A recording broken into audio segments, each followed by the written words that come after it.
Even though the meat used for the kebab is important, the flavor of the kebab is directly tied to how it's prepared. Here we're using camel meat, which is often used in hot and dry areas since most of the residents here keep camels instead of sheep. The tender meat and the fat are cut into pieces suitable to be skewered. But before we can thread the camel meat and fat, we need to prepare the fig skewers.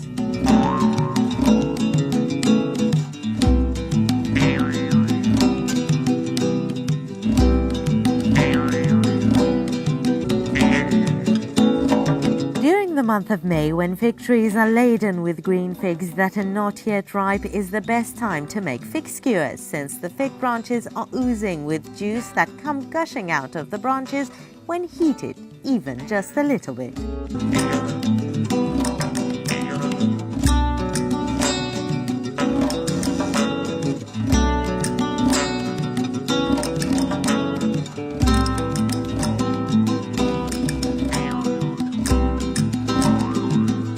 We even squeeze some of the juice of the green figs on the kebab after threading the meat to make them even more tender and light. The seasoning is added on the grill and at the very end. The kebab skewers look fantastic, and the smoky aroma of the grilling meat promises a delicious lunch that's served on a bread tray covered with onion rings.